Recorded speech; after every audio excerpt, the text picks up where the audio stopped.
To order. Welcome to meeting number 18 of the House of Commons Special Committee on the Canada People's Republic of China relationship. Pursuant to the order of reference of May 16, 2022, the committee is meeting on its study of the Canada People's Republic of China relations with a focus on investment funds. I'd like to make a few comments for the benefit of the witnesses and members. Today's meeting is taking place in a hybrid format, pursuant to the House Order of June 23, 2022. Members are attending in person in the room and remotely using the Zoom application. Here's a few comments for the benefit of the witnesses and members. Please wait till I recognize you by name before speaking. For those participating by video conference, click on the microphone icon to activate your mic, and please mute yourself when you're not speaking. Interpretation for those on Zoom, you have the choice at the bottom of the screen, the little planet Earth there, of either floor, English, or French. For those in the room, of course, you can use the earpiece and select the desired channel. A reminder that all comments should be addressed through the chair, and for members in the room, if you wish to speak, please raise your hands. For members on Zoom, please use the raised hand function.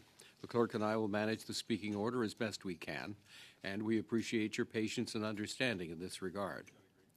In accordance with the committee's routine motion concerning connection tests for witnesses, I'm informing the committee that all witnesses have completed the required connection tests in advance of the meeting. And we'll do our best to make sure that the technical quality remains high, but it's something that we are watchful for, certainly out of deference for our interpreters who can sometimes have a very difficult time dealing with, with things when the audio quality goes bad on us.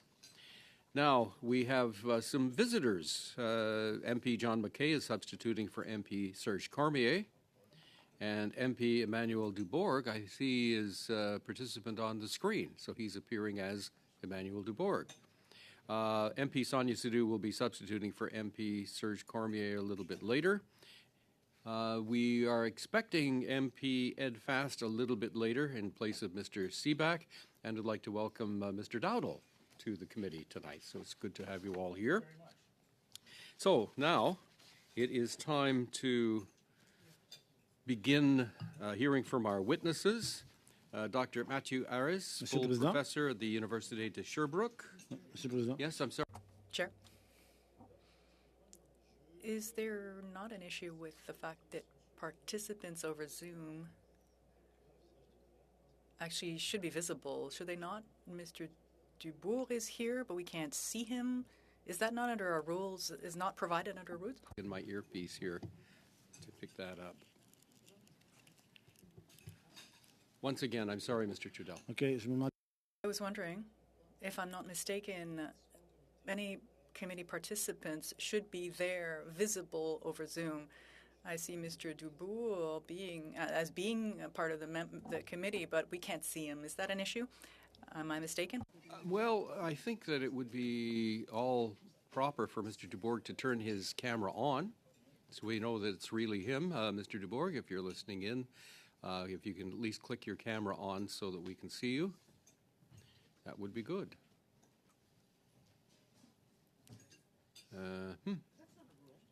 It's not a rule, no, but still. You can see it on their screens over there. Yeah, but the screen that I'm looking at right now, Mr. Dubourg's camera is still off. Oh, okay, because we don't even see Mr. Dubourg's screen on our side. Okay, Sure well, yes, side. you wouldn't because he's... Because that's why it's always... Yeah, that's right. That way. Yeah, please contact him. Thank you. Yeah. Good catch, Mr. Trudel. Thank you. Thank you for that. screen. But we will continue, and hopefully Mr. Dubourg will catch up with us. The clerk will try to get in touch with him to make sure that he's online. So again, we'd like to welcome to the Canada-China Committee, Dr. Mathieu Harris, full professor, Université de Sherbrooke, and from the Cercius Group Limited, Dr. Alex Payette, the Chief Executive Officer. We'll start with Dr. Harris. You have 5 minutes to deliver some opening remarks. Je tiens d'abord à remercier. First off, I'd like to thank the committee for welcoming me. With a group of 4 professors, we launched some research on the disengagement vis-a-vis China. So we're basically looking at the political reaction and the firm's reaction vis-a-vis what we're hearing about disengagement with China. The studies, the countries considered are the U.S., Japan, Korea, Taiwan, Australia, Canada, of course, Germany, as well as countries that could be receiving, if you will, investments that would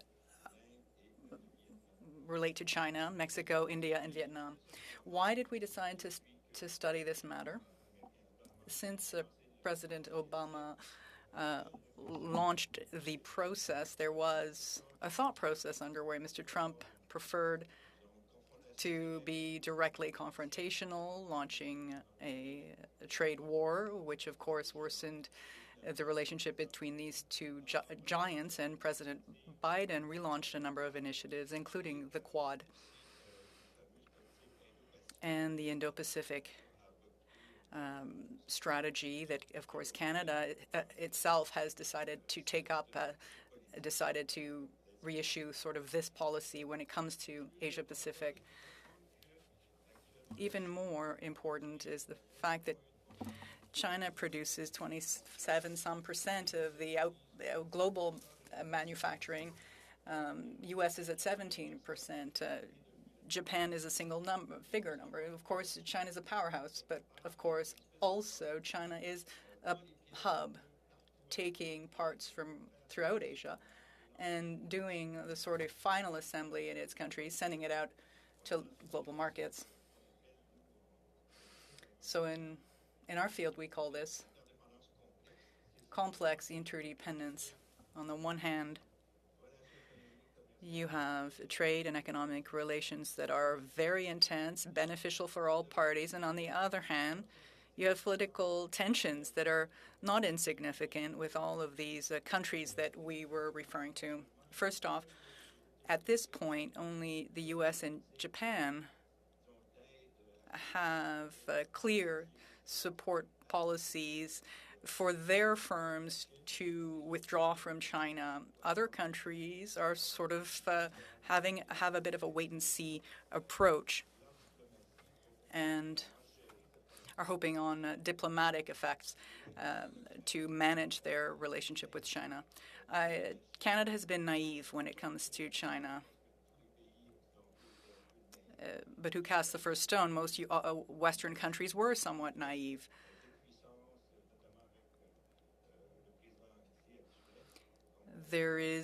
China is a powerhouse under the current president. We know this.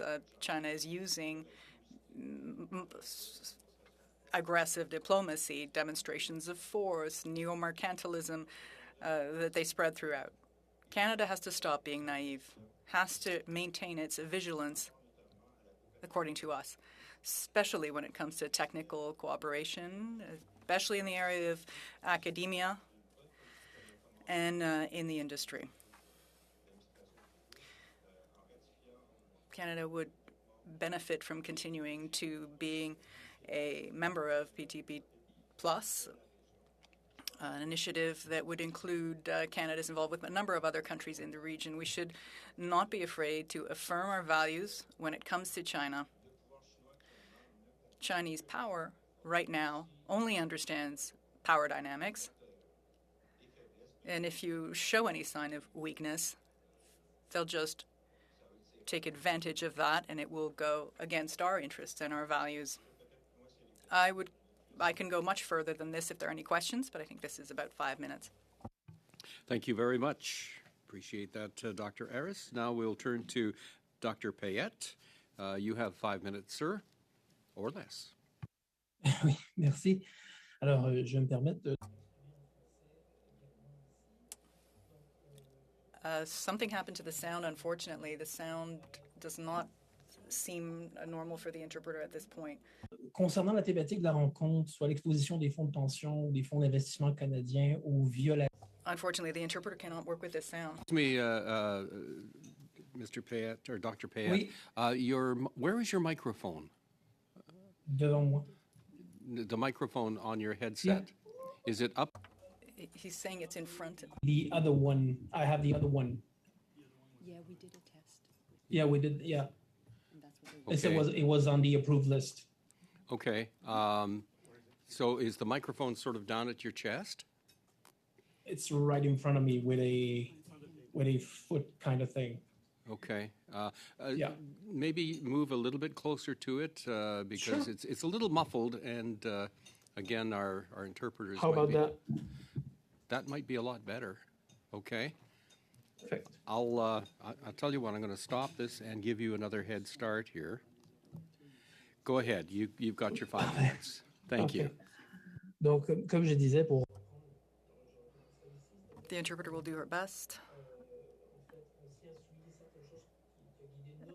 For our part, we would like to raise a few points that have guided our thought process. Investing in a country that is non-democratic and non-Western, whether it's China or otherwise, involves some risk, unpredictability. That should be taken into consideration. As to the opacity of the Chinese regime, we, contrary to my colleague, we really work on the inside. We're looking at the structure of the party, how people think, how the structure works. Fundamentally, it is impossible to address all the risks associated with the values-based concerns, nor fully to counter the risks, specifically the issue of human rights.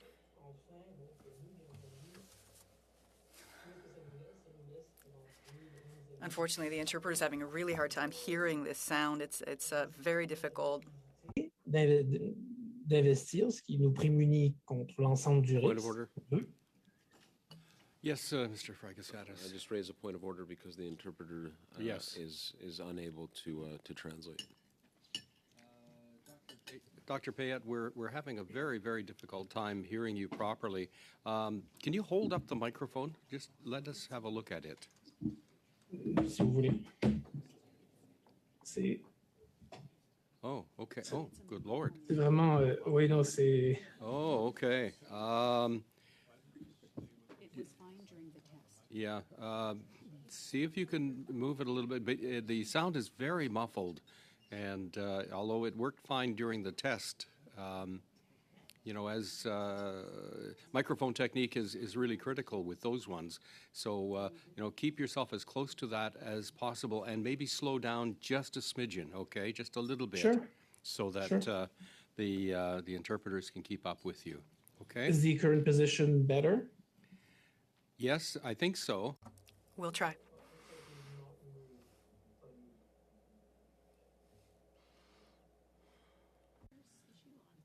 Pardon me? Is it maybe the interpreter's equipment? Because it sounds very clear. My ear, it doesn't. It sounds very, very muffled. He's actually louder and clearer to me than you are to me. Oh, Lord. Okay.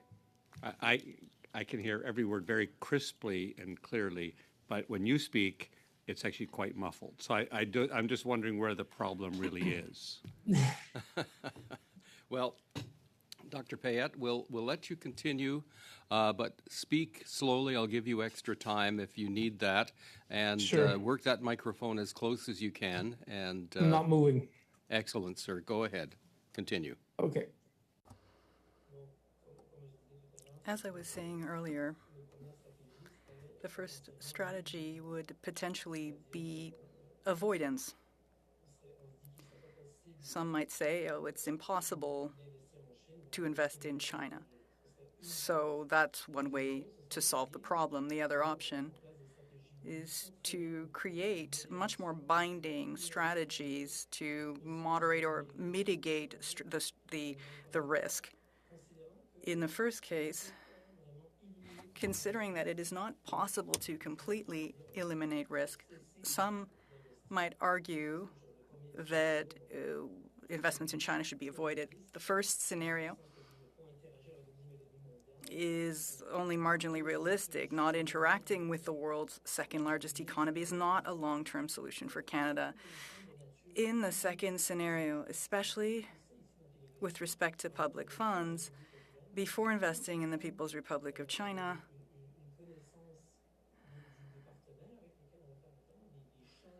it's really important to understand who our partners are, important to understand the supply chains and the link between some firms and the state. Sometimes these things are more difficult to track down unless you have due diligence studies carried out that are more in-depth than a simple assessment from annual reports of certain companies.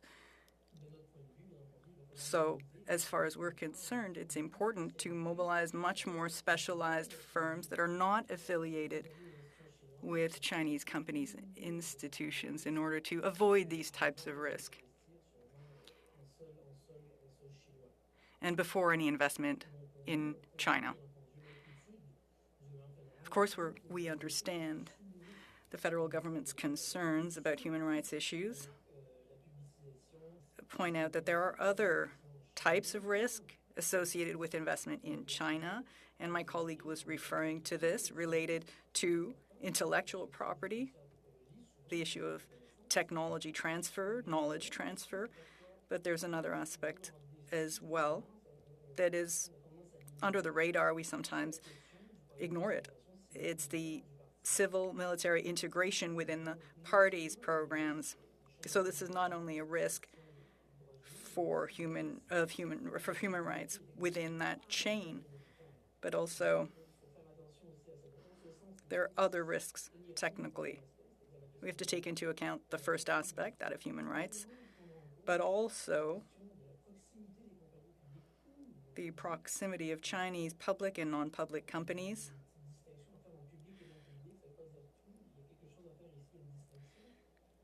It doesn't cover everything.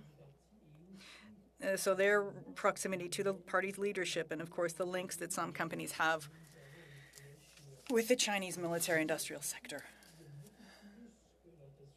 So it goes way beyond human rights. I'm not establishing an order in saying that, but there are many things to take into consideration when we consider investing in China. In the private sector, we support Canadian, American, and European companies, so we are familiar with these types of questions.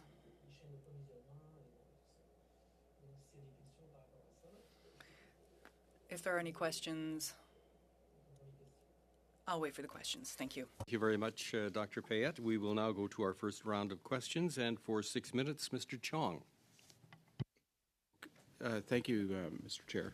I assume that the Alberta Investment Management Corporation is not coming today, is that correct? You are correct. Okay. Was that a last-minute cancellation? More or less. Yeah, why is that? I would defer to the clerk to comment on that.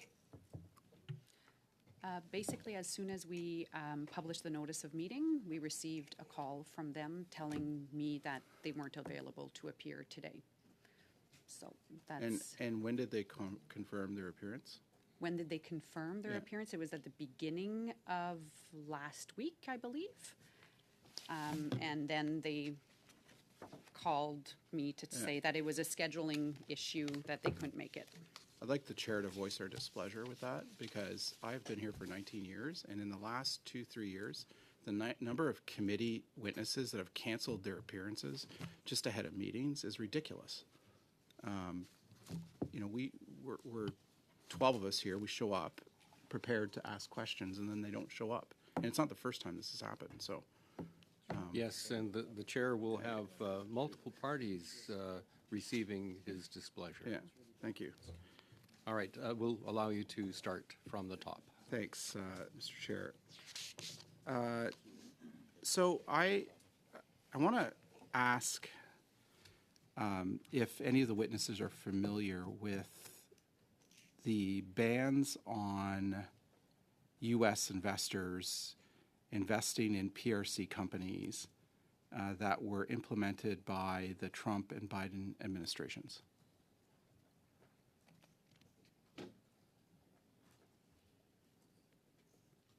Do you want to direct your question, Mr. Well, I just, no, to either one. It's fine if they don't know the answer. I'm just wondering if they know of the executive orders that were implemented by both President Trump and President Biden that banned U.S. investors from investing in several dozen PRC firms that were linked to either China's military or to its repressive policies.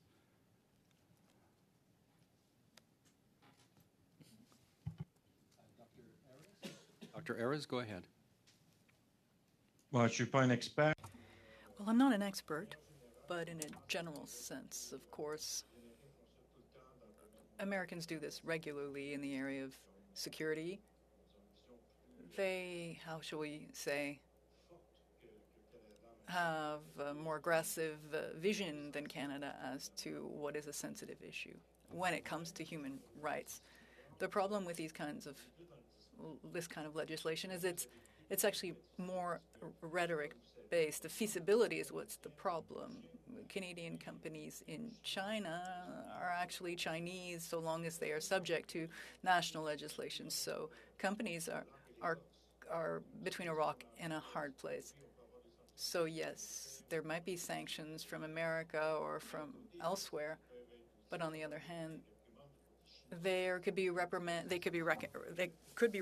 by China. So it's very difficult for firms to correctly apply these types of policies. I'm not saying it's not followed in a general sense, but of course it's like everything, the devil's in the details. My colleague earlier said something that I fully agree with, and it's very, very difficult to know what's public or private in China. You'll recall that Stanley Ma, who was the head of one of the largest firms in China, no surprise, was disappeared after 6 months of detention, and to a large degree, the private sector is subordinate and subjected to the whims of the party. This type of action on the part of the president, Xi, is made obvious when it comes to these recent fortunes in the last few years, reminding these firms that the decision maker here is the Chinese Communist Party and not these firms. Any foreign company settling in China will be subject to these same rules like any other. Otherwise, they'll have a hard time having electricity or permits and all of this. I have a further question. We heard testimony from a group called Hong Kong Watch.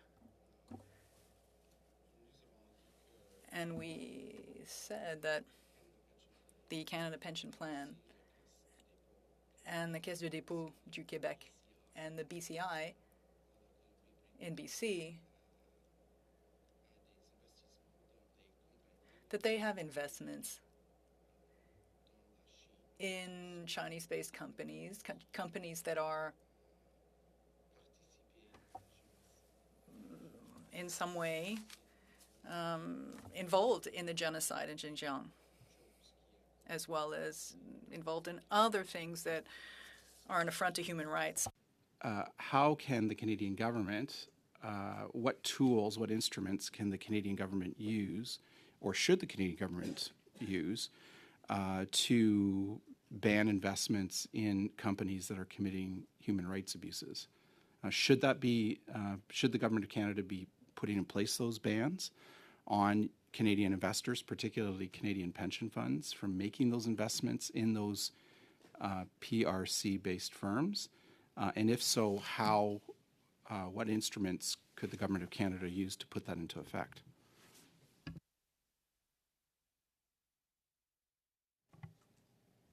Dr. Payat, do you have your hand up? Did you wish to respond to this?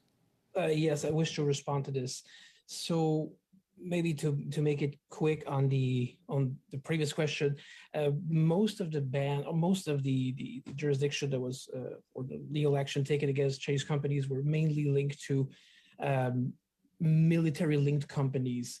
There was a third type of sanction regarding Department of Commerce, the OFAC, and the Bureau of Industry, but mainly these were targeting potentially military companies that would probably have ties with the military or the PLA structure. So that was one thing. The second thing, and I know the report, the Hong Kong Watch, we need to understand, and I think that was kind of highlighted in this, but like Canadian financial institution largely invest in PRC through equity and debt markets. And we would know that most of this remains still indirect exposure. And I think that was highlighted in the report that like they invest into sometimes funds that have investment in certain companies, like if memory serves me right, it was Tahua and iFlight Tech and other companies related to surveillance and drone manufacturing. But there might be more. And also index funds like the exactly. MSCI index funds. Yes. Gentlemen, the time has expired for Mr. Chong's questioning. We'll now go to Mr. Fragaskatos for 6 minutes or less. Merci, Monsieur le Président. Premièrement, Thank you. Mr. Ellis, to start, I'd like to thank you for your presentation. mon question est My question has to do with democracies and countries that may serve as an example to Canada, an approach when it comes to investment that builds on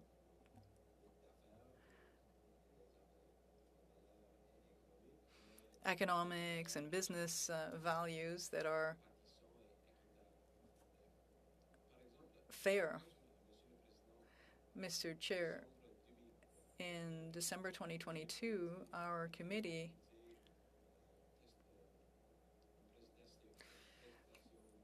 heard testimony from a professor who has a lot to say about the German approach, saying that the German approach may actually be the best when it comes to democracies investing. Do you have any thoughts on this question?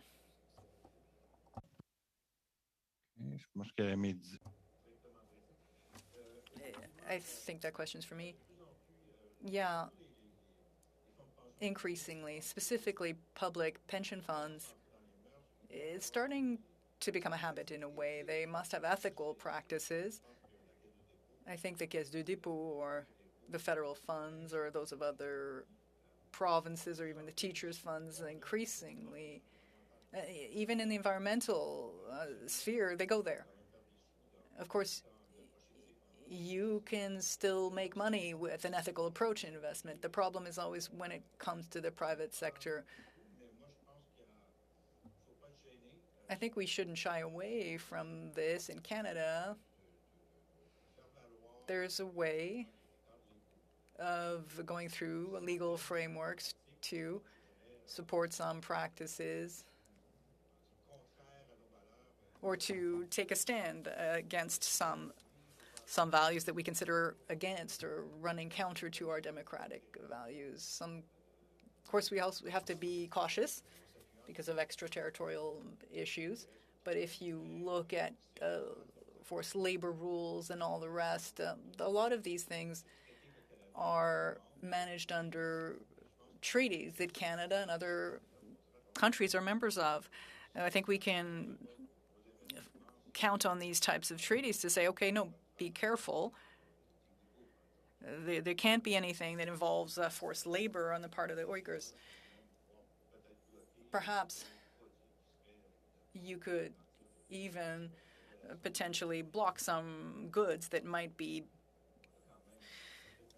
manufactured through the use of forced labor. We can have tougher policies when it comes to human rights in the area of trade. I hope I'm answering your question somewhat. merci encore. Thank you. That's clear.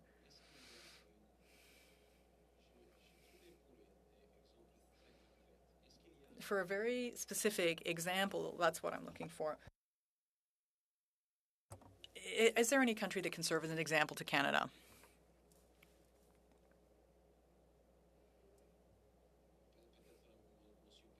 Mr. Payette?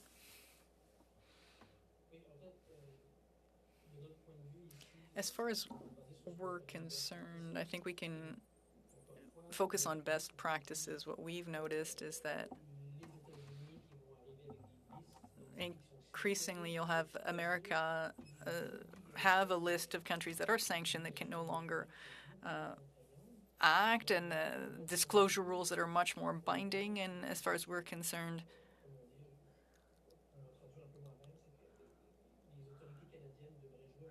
Canadian authorities should play a much more significant role in the setting up of this system of management of risk in a general sense. If you have public companies, public pension funds, this is public funding.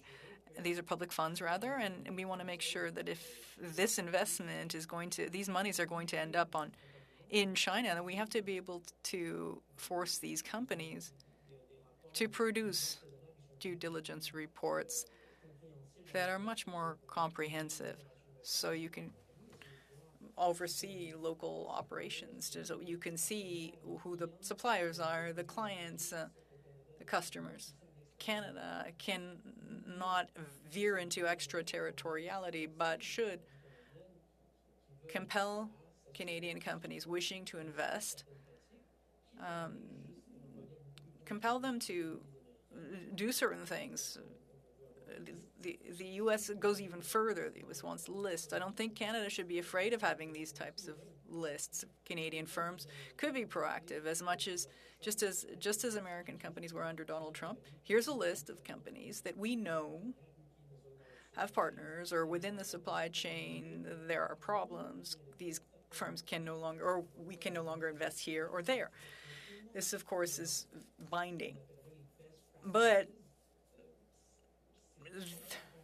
this is where we would focus our best practices. You're looking at a country that is to the south of us, a direct partner in trade. We could broadly model ourselves on some of the measures used by the American administration to remodel the way in which some Canadian firms and institutions invest in some jurisdictions, some countries that have an authoritarian structure, whether we're talking about China or any other country. Mr. Frankenstatos, we'll now go to Monsieur Trudel for 6 minutes or less. Merci, Monsieur le Président. Thank you, Mr. Chair. Thank you, gentlemen, for being here. You really have no idea how pleased I am to hear two witnesses speak French in a committee. It's such a pleasure. I have a question for both of you. Mr. Calbro appeared before this committee in December. He's the head of two electronics firms that do business in China, and he said to the committee, I thought it was surprising, but he said that overall in the business field in China is quite transparent. Everything's public, easy to access information, legal documents, property structure, number of employees, codes of ethics, etc. He said that all of this was transparent. Would you agree with that? Mr. Payette, let's start with you.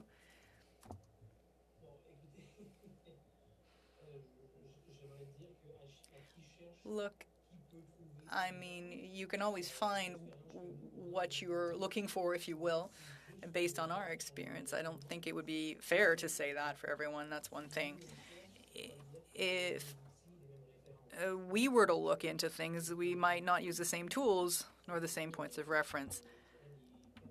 Over the last 5, 6, 10 weeks, there's been a lot of geo-blocking of data harvesting companies. We have Hong Kong colleagues that are saying that they're having a hard time, even from Hong Kong, even having access to Chinese firms domiciled in China.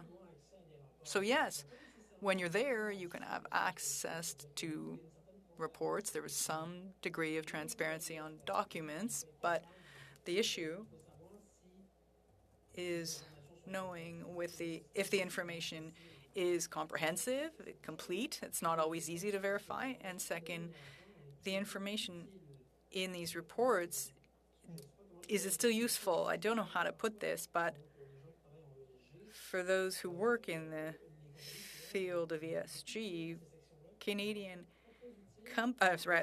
Chinese companies include a whole host of things under these rubrics, but it's the way in which they manage that information. Is it very useful? Not really. Is it always transparent? Not really. But I understand, in essence, what he's trying to say. Again, useful information can be found, but you have to know how to do that. Even for people who are based in China, it's not easy. I would have some reservations as to that comment. Having, of course, done due diligence so in the areas of building and manufacturing and supply chains, it's not as straightforward as you might expect. It's more complex. Unless you're really, really clear about what you're looking for. If you're not clear, you'll never find it. And even if you do have clarity, then you might not spell it out in the right way so as to access that information. To support or go a little further than Mr. Payette, do you think investment fund managers in Canada have access to this type of information? Is there any way they can do that research to say, okay, well, we have this transparency data. When it comes to these firms we may choose to invest in China, do you think we have those skills in Canada? We could. The problem is you have to go through intermediaries. Not everything gets decided in Montreal and Toronto. Often you'll have brokers who do audits out in the field, seek out good deals. And when it comes to transparency, sorry, are you, Mr. Arez, are you saying that public investment firms in Canada deal with private investors? No, I'm talking about firms that would recommend, okay, invest in this sector or another. There is this sort of middleman, and if you will, you can ask the right questions, and then you might get the information. But to get back to your first question, you have to remember that the situation is opaque, specifically with respect to the financing of these Chinese firms.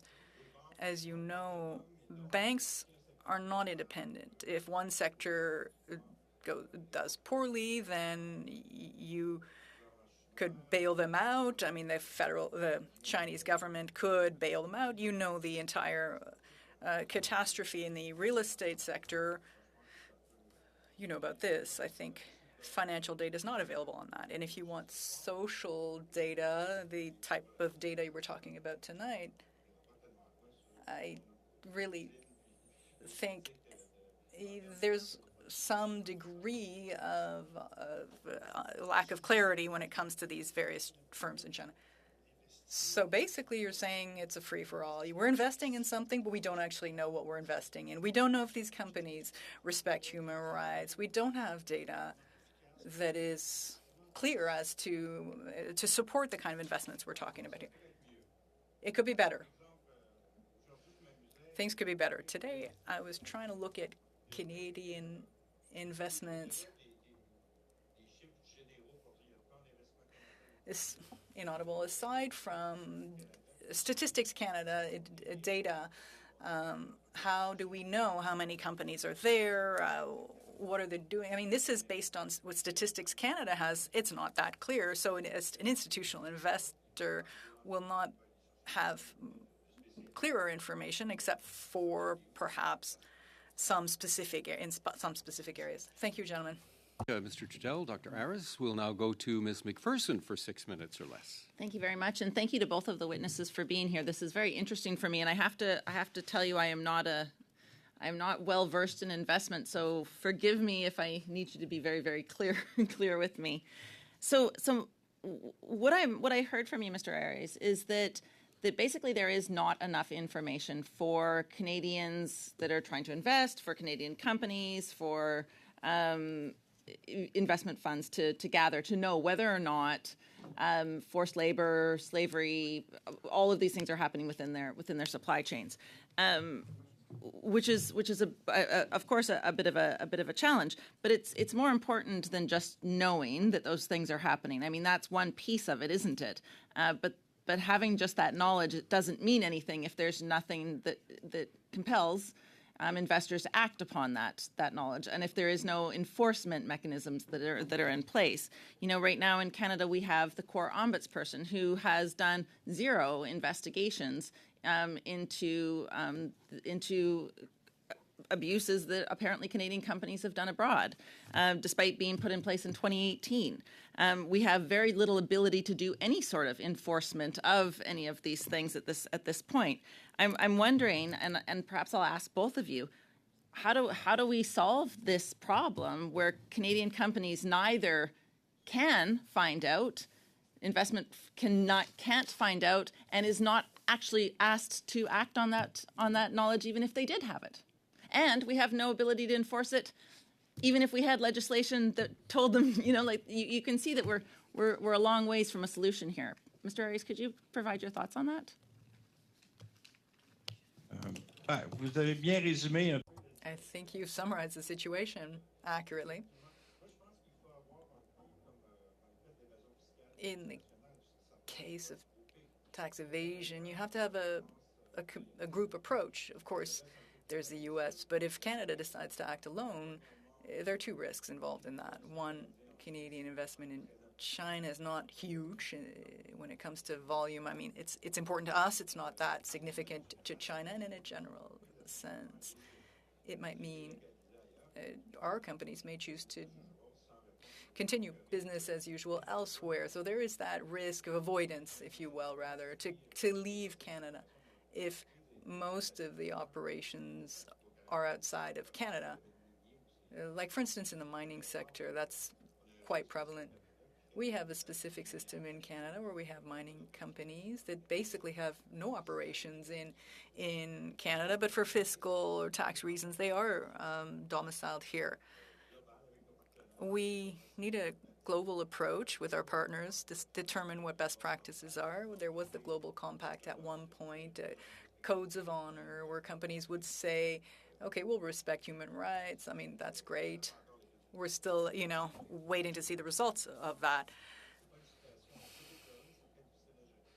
It may be deplorable that it's mostly difficult to manage. Thank you very much for that. Well, and that I guess this is one of the things is that we are seeing that the regulations that we have in place aren't being applied. They aren't working, and the things that could be helping aren't. I have another question for you. This is another big concern I have.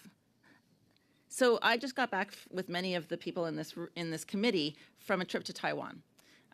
Obviously, there's increased tensions in the region in Taiwan. How vulnerable are Canadian organizations that are investing in China at this time, considering the potential for increased tensions between Taiwan and China, increased need for Canada perhaps to apply sanctions, to have the PRC, in fact, impose sanctions on Canadian companies? How at risk do you think that Canadians are with regards to investment?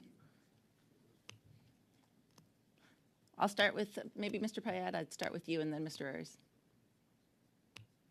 Sure. I mean, first we need to determine if this risk is imminent. That's still unclear, considering that what we know about the party and how the party operates. So we should tone this down. Just maybe we should not believe this is imminent. In terms of risk, well, if you were to apply sanction, well, China is basically preparing, or at least laying down the foundation for something it has done before, which is some form of, like, again, civilian military integration. So it could tilt toward military, or like a more of a war machine kind of economy, and then, of course, seize assets. This has been done before. It could happen in the event that we were to do something like that. It could happen. Just never forget that in China, especially from the perspective of the party, you are there only because the party allows you to be here. And this applies to the private sector in China as well. That's why money remains common to a certain degree. You have it because you're allowed to have it. If you operate here, it's because we let you operate here. If we decide you can't, I mean, it's just the way it is for the party. It wouldn't be there wouldn't be a second thought on if they decide to do it or not, regardless of consequences. The party as it stands right now is willing to go further than the previous administration in terms of like risk taking and, let's say, pushing Western democracies to a certain degree. So it wouldn't be beyond the scope of the current administration to do something like that. Now, there would be also dramatic consequences to do something like that, and the party could not really withstand such a blow in the, I would say, medium term to long term. This is not a viable thing to do for the party. So if it does, it might lead to systemic issues, if I could just say it like that. Thank you, Ms. McPherson. We'll now go to our second round, and we'll lead with Ms. Dancho for 5 minutes or less. Thank you, Mr. Chair. Thank you to the witnesses for being with us today. Just a few questions, sort of answered similar ones, but I'll ask it a bit more directly. A few questions. What do you, for Mr. Payette, would you say it's possible for Canadian pension funds to invest in any company with the PRC without sort of indirectly supporting PRC itself? Are there companies that don't have any ties or don't have any responsibilities to the PRC? Is there any that would be safe to invest in that you can think of? Yeah, there are companies that you could invest in that are somewhat safe. However, we always need to remember that, again, that's why we always mention it's public and non-public. We try to avoid the word private. We use public and non-public sector because there's always a capacity for something that's not public to become public, and that could become an issue. So it's really about the appetite for risk that you're willing to bear to a certain degree. To say that something is 100% safe, right? So would be a stretch. You're confident that Canadian pension funds could invest in Chinese companies without supporting the PRC, the Communist Party itself, indirectly or directly? Some yes. Some yes. Okay, thank you for that. Do you know of any pension funds that are there any companies that you can name in the PRC that are linked to notable human rights abuses that any Canadian pension fund has invested in? Are there any examples that you could provide the committee? I'm not allowed to talk about. No, I'm not allowed for it. No. Okay, so you have nothing that you can share publicly? No, but privately we could probably discuss. Okay, so it's fair to say that there are pension funds in Canada, public ones that have invested in companies that are in the PRC that are directly linked to human rights abuses. That's a fair statement?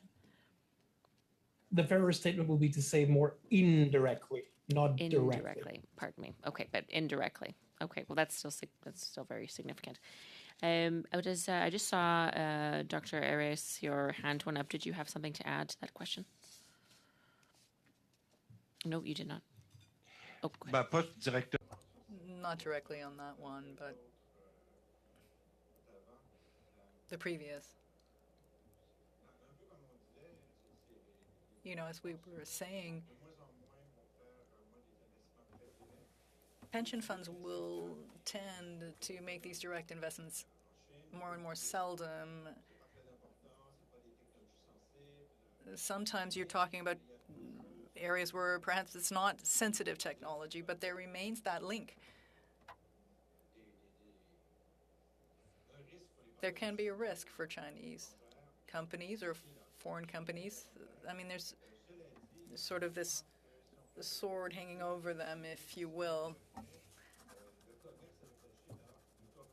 trade actually with China has increased. But there's been stagnation when it comes to investments over the last few years. Is that COVID related? Probably. But when you look at companies, they continue to invest in China, and they're prepared to assume that risk. Thank you very much for that feedback from both of you. I know that Canada has had a lot of struggles with really living up to our values in this regard for a number of years, or I don't know if any administration's gotten it right, but I don't believe we've stopped successfully any shipment of goods from China that has been manufactured using, the slave labor from these Uyghur Muslim work camps and all the horrific conditions that they're having to deal with that have been well documented.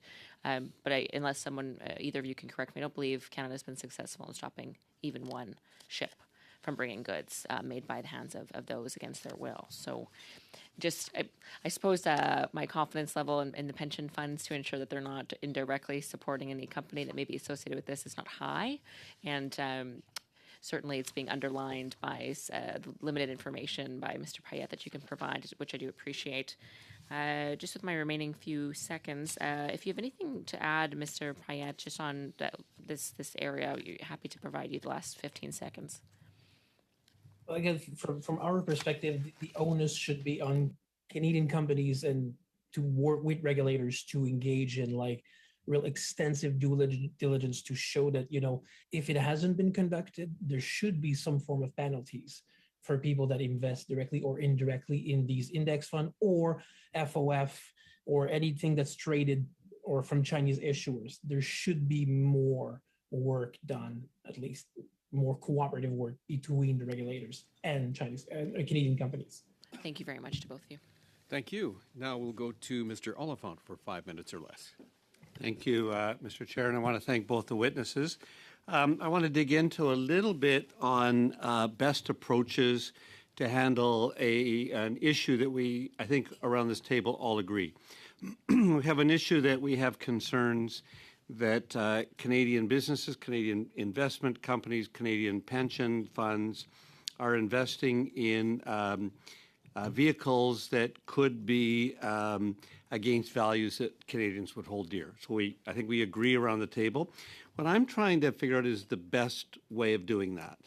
And there's a spectrum from making things criminal through to punishable, through to disclosable, to all the way to permissible. And it's a kind of a spectrum that I am sorting through. I had a bill that I introduced, a Bill C-441 in 2009.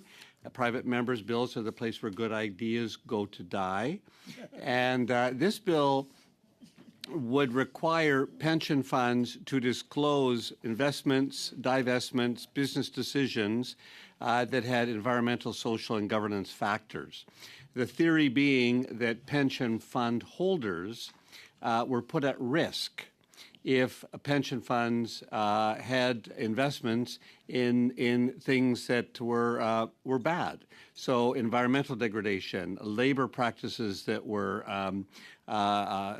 wrong, anything, and especially with pension funds, because these are long-term investments, and a pension fund member wants to have that capacity over a long period of time to know that his or her investment in their pension fund is going to yield good fruit. And a coup is bad. Environmental degradation is bad. Bad labor practices where lawsuits are engendered are bad. And human rights violations are bad. Tell me a little bit about your instinct on that spectrum of everything from criminal indictments for activities all the way through to permissible and we don't care. Just maybe Mr. Payette, because you advise. I mean, I generally think that risk aversion is real, and if people have the right knowledge, they will do the right thing, but maybe I'm naive. Well, based on our experience, I can tell you that even when you provide the information, sometimes it's out of your hands. Like, you can say it, but now the onus of the decision is not on us. So ultimately, the information can be found. You can provide it to extensive due diligence to certain companies or pension funds.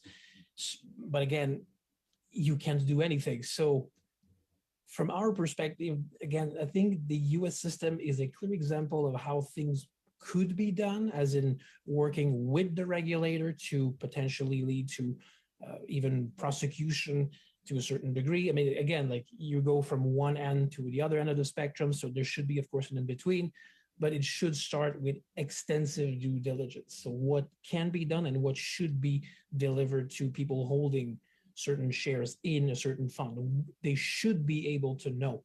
Now, that's one thing. Now, knowing is not everything. Now, what do you do when you have this information? Well, the Canadian authorities should also potentially have a list similar to the US one regarding companies that should not be held or companies you should not invest in. I think that could also be a possibility. And if I can describe, is it should? Is your, like on that spectrum, is it should not be invested in or cannot be invested in? When it's directly linked to the PLE apparatus, for example, or cases that we know regarding slave labor or forced labor or whichever qualifier you want to put in front of labor here, it should be more of a cannot invest because there's clear proof that this is happening on the ground. That's on this end of the spectrum, if this is what you're looking for here. I have 30 seconds, Monsieur Herès. Any comment? Il faut voir que beaucoup d'investissements. It has to be said that many investments in, for instance, in manufacturing involve this. You know, there might be contracts or licenses or some kind of a network economy. If you take, for instance, Nike, I mean, how many firms, how many factories actually make these shoes? Actually, no, there are many, many subcontractors that violate these ESGs. There are ways of investment, but of course you'll blame the supplier. For instance, the same thing with us, you know, Joe Fresh. The low-level manufacturers tend to operate in this way. We could say we'll punish the companies here, but at the end of the day, they're not the one manufacturing this. It's the designer, it's someone else in the chain. How do you find a way to punish these people? It's difficult. I agree. I tend to agree with the idea of prohibiting some sectors. My caller was saying, to some degree, this can be done even in Canada. Look at the Caisse de dépôt. It received the order to pull out of fossil fuels. 30% of the Canadian companies are in the energy field. What do you do then? So we're still stuck to some degree with our older investments. So you have to look at things on a case-by-case basis in a general sense, looking at sanctions. But I think it'll be difficult to implement that. Okay, Mr. Chair, next time I'll give you back a minute. Oh, that's okay. I think actually, you know, we have lots of time, and we'll get through better part of 3 rounds tonight, and lots of good questions coming up. And yes, we're giving extra time for the responses because they've been illuminating. We'll just pause for a second to welcome Mr. Fast and Ms. Sadu, who are now substituting for some substitutes. It's interesting times here. Anyway, we will go now to Monsieur Trudel for 2.5 minutes. Thank you. This is really quite interesting. I have perhaps a naive question to ask, because it sounds as though there's just like no way to check. There's no transparency in their investments over there, in the private sector, in the public sector. No matter what you invest in, it's hard to know what you're investing in. So why is it that people can keep investing? Is there a good return? I mean, does it make sense? Both the private sector and the public funds seem to still want to do this. Is there a reason? Yeah, I mean, it is profitable. 1.4 billion consumers, a large middle class, an economic driver. This is a country that sees great growth, and they need a lot of raw materials. Of course, Canada is a major supplier. So in that respect, there is this market appeal. At the same time, there's been a slowdown. Some observe a slowdown in Chinese growth for two reasons. First, China will be aging rapidly, and we've seen it. They're going to be taken over by India in terms of numbers. And also, it's not sophisticated technologically enough to really compete with Western technology. And for lower quality manufacturing, it's going towards Indonesia and Vietnam, where you can find low-cost labor, very low-cost labor. So there might be some displacement of what they call cheap labor. And if that's the case, China might be less attractive. But in the short term, it's a huge market. It has huge potential. And this is why companies continue to want to do business in China. Mr. Payet, did you have anything to add to that? As my colleague said,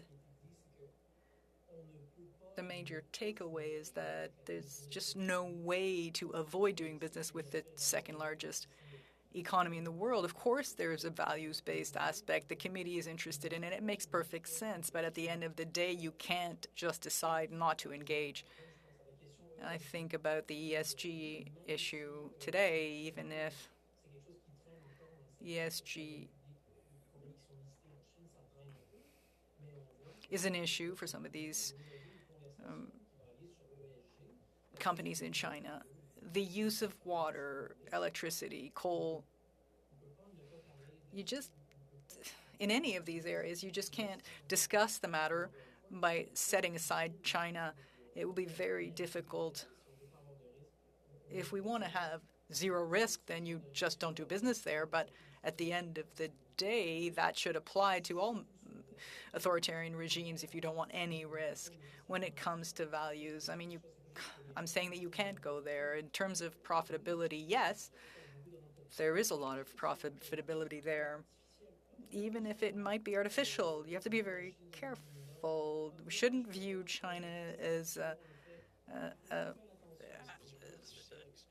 sorry, you said something that I don't understand. You said it was a bit artificial, that profitability? You have to understand how to read Chinese growth. Let's say we have access to debt reports from local governments. You have to understand that we always qualified, well, we said China is cement and steel. It's always these big projects that push growth. Of course, there's manufacturing, but at the end of the day, if you understand the structure of the Chinese economy, if you take away cement and steel,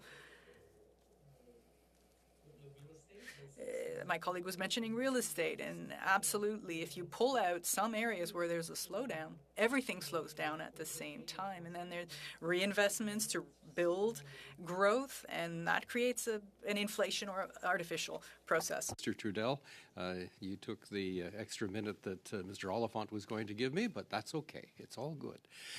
Ms. McPherson, over to you for 2.5 minutes or more. Thank you very much, Mr. Chair. I hope that I can stay in my time frame and not bankrupt your minutes further. I think one of the things that I'm getting from the testimony is that there does need to be a balance, that we do need to have a balance in how we deal with investment with regards to China, that there is obviously an important role for investment with regards to research, with regards to, how do we exclude China from trade? How do we exclude China when we are talking about things like climate change? We all know that at this table, that there is that need. I guess my first question that I'll ask to you, Mr. Payet, is, is it even possible to do business in China using ESG principles? Is that even a possibility? With certain listed Canadian with Chinese companies, yes, you can. Some have very extensive disclosure. Some even have, I would say, compartmentalized disclosure regarding certain manufacturer. So some companies in China are really top-notch disclosure, like especially, again, I think this is partly due to being listed in the US because it's really constraining now to be listed. You need to disclose much more. So that should be an example we should draw on regarding what Canada could do eventually to force more disclosures. But some companies, yeah, are really top-notch disclosures. Some of them, you really need to put in the extra effort to find. And I'm going to circle back to water consumption because this is one of the key element we always try to find. Water consumption, really complicated sometimes. So some companies are really lagging behind, but when you know what to look for, when you know where to find it, you can find it. But again, it's really a matter of larger companies versus much smaller companies. It's really going to depend on that ultimately. You'd like to add to that?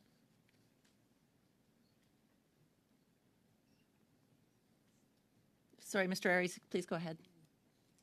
Il faut bien We shouldn't lose sight of the fact that the Canadian companies have certain strengths. The financial sector, distribution.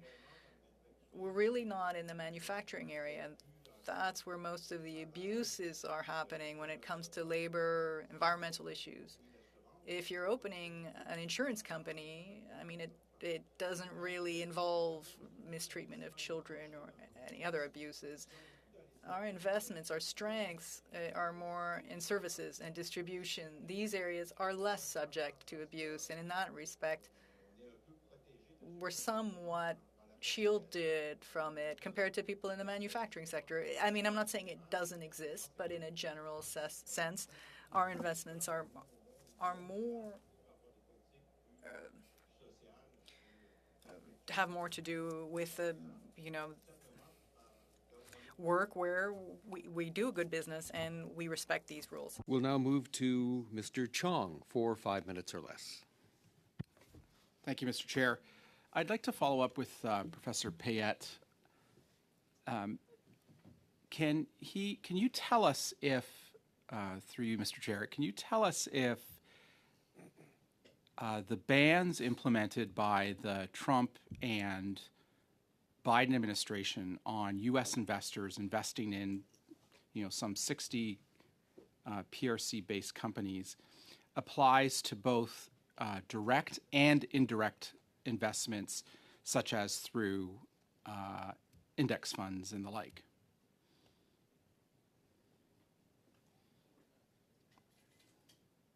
I think it should apply. I think it does apply to both direct and indirect. Yeah. But it's also a matter of if you can disaggregate the fund to find it. I think that's the additional difficulty sometimes. Yes. And so if the government of Canada is going to ban Canadian investors from investing in companies in the PRC that are linked to gross human rights violations, then it seems to me that those bans on investment should apply both directly and indirectly, whether directly, into, through the purchase of publicly traded securities or indirectly through index funds that have, or other funds that have purchased these publicly traded securities. Do you agree with that theoretical approach? Yeah, we agree with this theoretical approach. Yeah. Can you tell us in Canada if there's been any discussion around this? Because, we're often, as a country, seen as leaders on human rights around the world. Parliament here recognized a genocide taking place against the Uyghur Muslim minority in Xinjiang. The government of Canada itself has spoken up in respect of human rights abuses that have been taking place in authoritarian states like the PRC. But then we get reports from time to time that public pension funds, such as the CPPIB, the Caisse de dépôt et placement du Québec, provincial pension funds, quasi government pension funds like Ontario Teachers, and other provincially pension funds tied to public employment are also investing indirectly through index funds in these PRC-based companies, making committing human rights violations. So is there any discussion taking place about this should not be happening and we should be putting an end to this? Because it doesn't seem to me there's a lot of discussion about this. No, there's no substantial discussion on this, and we believe that even if this were to happen, maybe not much would come out of that, because and this maybe to complete the previous point, most of the firms you're talking about are usually not listed. There's sometimes, I mean, generally speaking, they won't be an index fund. They're too small. Even Chinese index fund wouldn't pick them up because they're too obscure. And some of them are usually considered too red to be put in index fund. Yeah. If you understand what I understand. But then mean. we're talking about direct private equity investment, in which case the public pension funds here in Canada obviously, are directly accountable. They can't explain it away by saying, well, these are indirect investments. We bought, a certain number of, MSCI, index funds, and, we don't participate in the due diligence and the decisions as to what makes up that index or hedge fund. If they're placing private equity directly, then, they're directly responsible for that purchase of private equity. It just seems to me to be jarring, because all I've heard from Bay Street and Wall Street over the last several years, Mr. Chair, is ESG.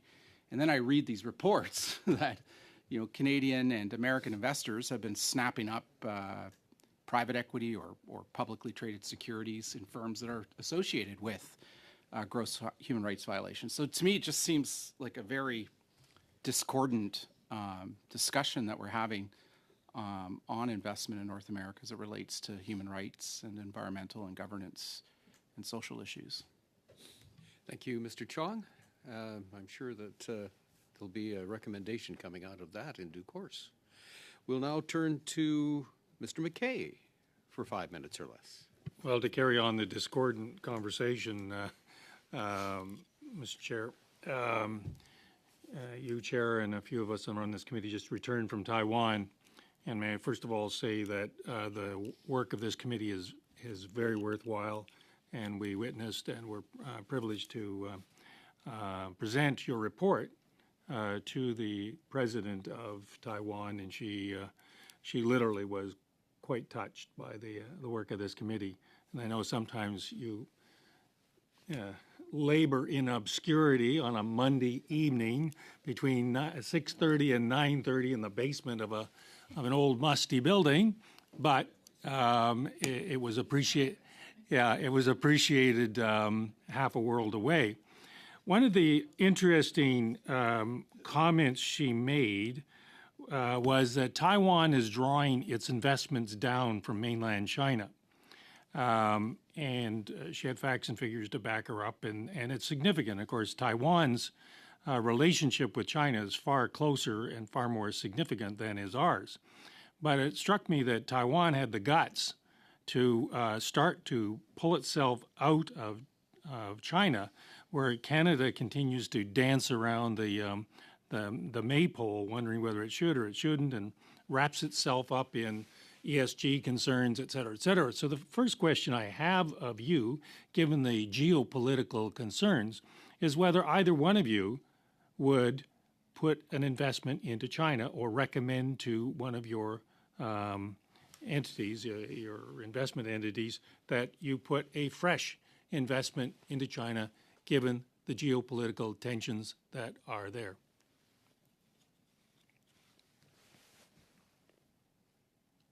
Professor Harries? Bon, si c'était mon argent.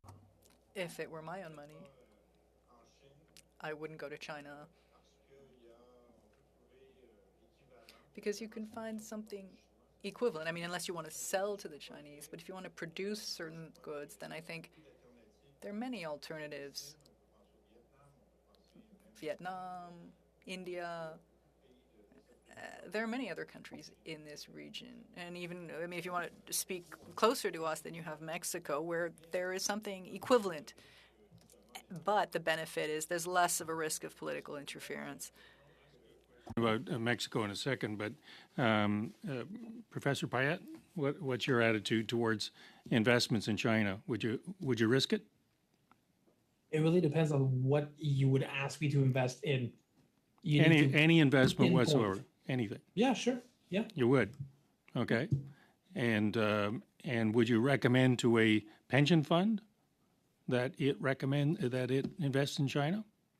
It's really on a case-by-case basis. If it's just in general, if the due diligence is done, if the documents are clear, yeah. So you're not fussed about the geopolitical tensions? You're not fussed by the fact that the Chinese government kidnaps our citizens, runs police intimidation operations here?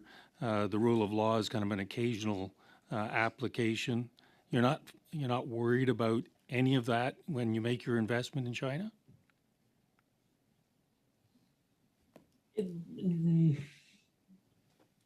It's not about this, though I do understand your point. But if you would ask me, would you invest in China? Yes, but it really depends on what. It's really targeted investment. It wouldn't be just random. Why does it depend on anything? China is well on its way to taking itself out of the realm of the civilized nations. Any investment you make, no matter how benign, is a risk investment. And I'm just curious. You're likely going to make an investment that makes you scads of money, but still, is your investment worthwhile if, in fact, President Xi decides that it's not? I mean, this really depends on your appetite for risk at this point.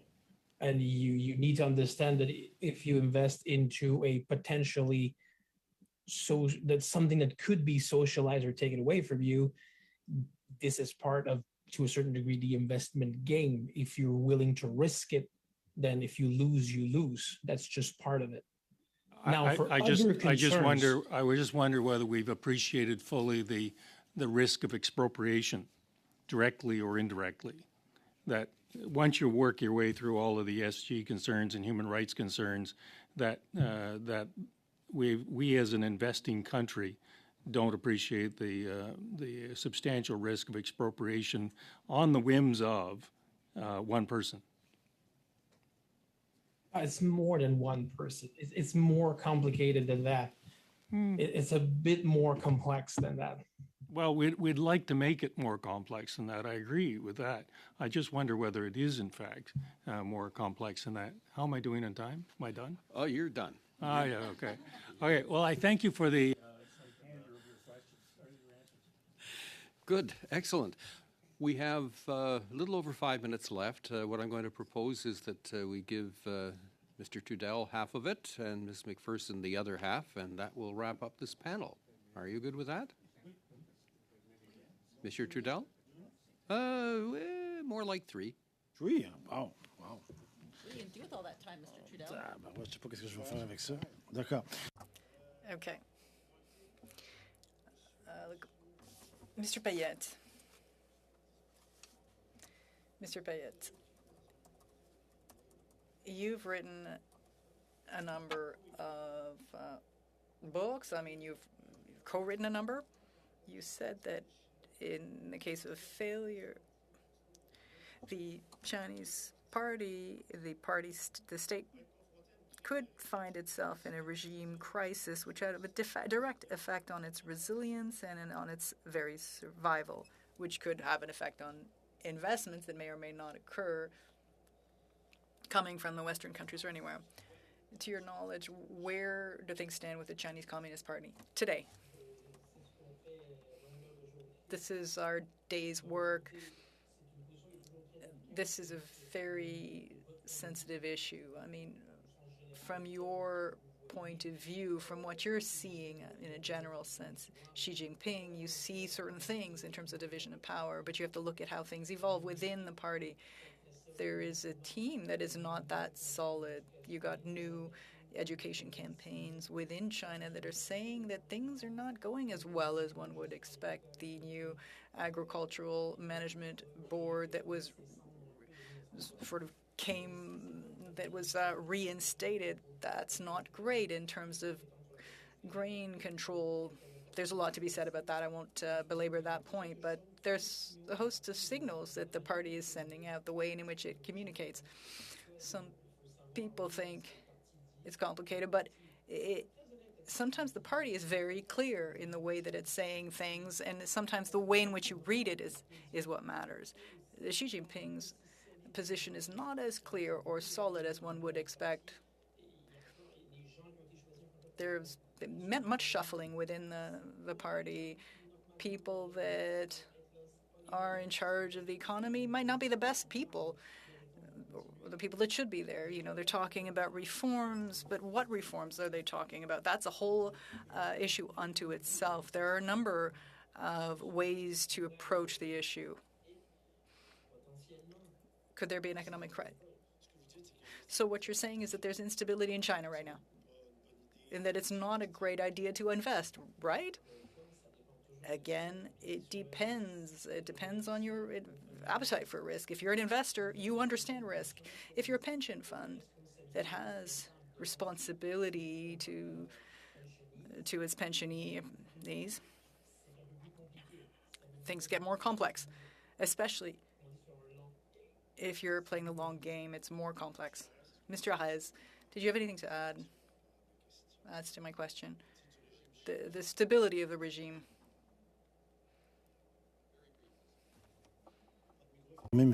Your mic's off, Mr. Hayes. Avec Hong Kong, With Hong Kong, Taiwan, it's a sign of weakness. It's a bit of a wag the dog thing. We're looking at what's happening outside to explain why things are not going well on the inside. Entire cities were shut down during COVID. Middle class is losing its shirt in the real estate sector. There's unemployment. They have not known that in a long time. There's a resurgence of unemployment, and I think the regime is weaker than it seems. And there's a bit of a facade of this rhetoric of we're strong, we're doing well, but there is this underlying instability. I don't think China will invade Taiwan. The sound has just cut out. There will be power demonstrations, yes. Thank you very much. Now to Ms. McPherson for the remainder of our time. Thank you very much, Mr. Chair. And again, thank you to both of our witnesses. I have to say I'm not feeling terribly reassured, and the testimony that we received today is certainly opened up, frankly, more questions for me than answers. And I recognize that you have said that Canada is naive and perhaps late to the table, that many countries are. But one thing that you said, Mr. Payette, that really struck with me is that you said, when you lose, you lose. You know, ho-hum. Unfortunately, this is investors. These are investors that are using other people's money. So there is some challenges to that as well. And I'm wondering if both of you could very quickly comment, knowing that is the case, does the federal government, what federal role is there in terms of warning investors, in making sure investors understand the risks? And what federal role is there in making sure that investors are being held responsible for the particular, perhaps too risky decisions that they make with regards to China? Mr. Erez, why don't you start us off?